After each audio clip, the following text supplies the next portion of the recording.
Baik, perkenalkan nama saya Widokra Nikea dengan NPM 2235320. Kali ini saya akan melakukan presentasi psikologi pendidikan dengan judul materi presentasi adalah motivasi siswa belajar. Motivasi adalah dorongan dalam diri yang mempengaruhi perilaku seseorang atau individu.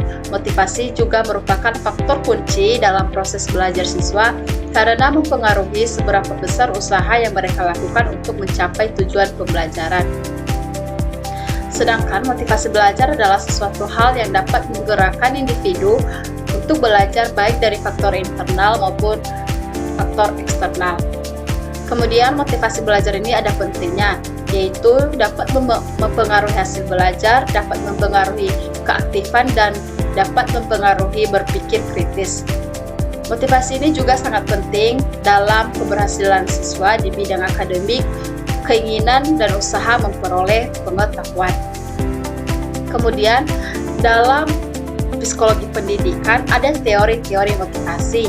Yang pertama, teori hierarki kebutuhan Abraham Maslow, yang dimana Maslow berpendapat bahwa manusia memiliki 5 tingkat kebutuhan yang mempengaruhi motivasi mereka. Dalam konteks pendidikan, kebutuhan dasar seperti rasa aman, kasih sayang, dan penghargaan perlu dipenuhi sebelum siswa bisa mencapai potensi tertinggi mereka dalam belajar. Kemudian, ada teori tujuan atau goal theory, yang dimana teori ini memfokuskan pada jenis-jenis tujuan yang dimiliki oleh siswa seperti tujuan pembelajaran dan tujuan kinerja, yang dimana siswa dengan tujuan pembelajaran cenderung lebih termotivasi untuk mengembangkan kompetensi, sedangkan siswa dengan tujuan kinerja lebih fokus pada bagaimana mereka dinilai oleh orang lain. Kemudian yang terakhir ada teori kognitif sosial atau Bandura, yang dimana Bandura menekankan peran efikasi diri atau self-efficacy dalam motivasi belajar. Jika siswa percaya bahwa mereka bisa berhasil dalam tugas, mereka akan lebih termotivasi untuk berusaha. Kemudian jenis-jenis motivasi, ada motivasi intrinsik dan ada motivasi ekstrinsik. Yang dimana motivasi intrinsik ini berasal dari dalam diri siswa, di mana siswa belajar karena kesenangan atau kepuasan mereka rasakan dari proses belajar itu sendiri. Contohnya, seorang siswa belajar mata pelajaran matematika karena dia menyukai tantangan atau dia lebih menyukai menyelesaikan soal.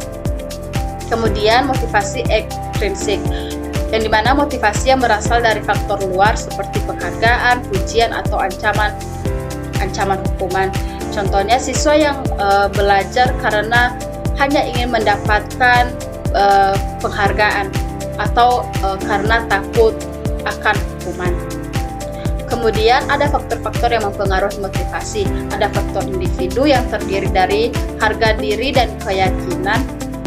Kemudian ada minat dan tujuan belajar. Sedangkan pada faktor lingkungan terdiri dari dukungan dari guru dan orang tua, suasana kelas, dan metode pengajaran. Kemudian ada strategi untuk meningkatkan motivasi. Yang pertama, menetapkan atau memberikan tujuan yang jelas dan relevan. Di sini maksudnya guru perlu menetapkan tujuan pembelajaran yang relevan dengan kehidupan sehari-hari siswa sehingga mereka melihat manfaat belajar. Kemudian kedua, memberikan umpan balik konstruktif. Yang maksudnya di sini umpan balik yang positif dan konkret akan membantu siswa mengetahui kemajuan mereka. Kemudian memberikan otonomi kepada siswa, yang dimana guru membiarkan siswa memilih pilihan dalam tugas-tugas mereka untuk meningkatkan rasa tanggung jawab dan keterlibatan, dan menciptakan lingkungan belajar yang pasif, yang dimana lingkungan yang aman dan mendukung akan juga meningkatkan rasa percaya diri siswa. Kemudian mengaitkan materi dengan minat siswa. materi yang dihubungkan dengan minat pribadi siswa itu juga dapat memotivasi mereka untuk lebih mendalami pelajaran. Kemudian yang terakhir, menggunakan metode pengajaran yang bervariasi. Guru perlu memberikan variasi dalam metode pelajaran seperti mengadakan diskusi kelompok, mengadakan permainan, atau penggunaan media digital agar suasana belajar tetap menyenangkan.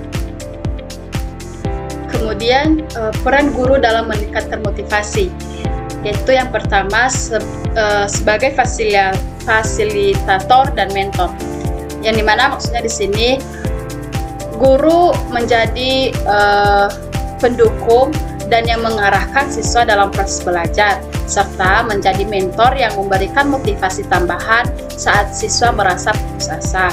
Kemudian menghargai usaha siswa, bukan hasil akhir atau bukan hanya hasilnya saja. Di mana guru juga memberikan apresiasi terhadap setiap usaha yang dilakukan oleh siswa. Bahkan ketika hasilnya belum optimal, tapi seorang guru harus dapat tetap mendorong untuk terus memberikan dan berusaha meningkatkan motivasi mereka. Kemudian menjaga komunikasi terbuka dengan siswa. Guru itu juga harus selalu menjaga komunikasi dengan siswa, di mana memberikan dukungan serta mengidentifikasi hambatan yang mungkin menghalangi motivasi mereka. Nah, kesimpulan dari materi saya adalah motivasi belajar sangat penting untuk keberhasilan akademik siswa. Guru dan lingkungan sekolah memiliki peran penting dalam membentuk dan mendukung motivasi ini, baik melalui motivasi intrinsik maupun ekstrinsik. Penggunaan strategi yang tepat dan pemahaman tentang berbagai teori motivasi dapat juga membantu meningkatkan kinerja dan kesejahteraan siswa dalam proses pembelajaran. Baik, sekian presentasi dari saya. Jika ada kesalahan, mohon dimaafkan. Jika ada tanggapan, kritik, saran, dan pertanyaan, saya persilakan. Shalom.